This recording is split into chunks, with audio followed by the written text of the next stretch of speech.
I started a newsletter. Daddy started Oh. a newsletter, and it's called St. Aubin's Top Five.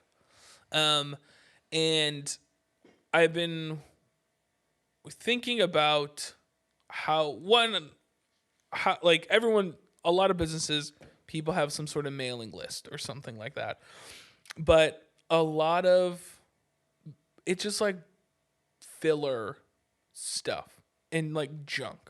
It's nothing great. You don't actually give somebody something of value.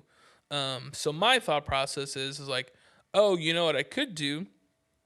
I can curate a playlist of all the new songs from the week, and I can put my top 5 songs, and then send it to somebody's inbox each week. It's like, hey, these are my top 5 songs that I picked, because there's a lot of music. I think if you could become a tastemaker if you slowly do something like that. But it's a newsletter or mailing list that practically people know what to expect each time they open it. But it gives them something practical. It's just like, hey, these are my favorite songs that just came out. Um, and at least my thought process, my thinking is like, oh, I think that's better, giving them something tangible as opposed to just like, oh, here's this.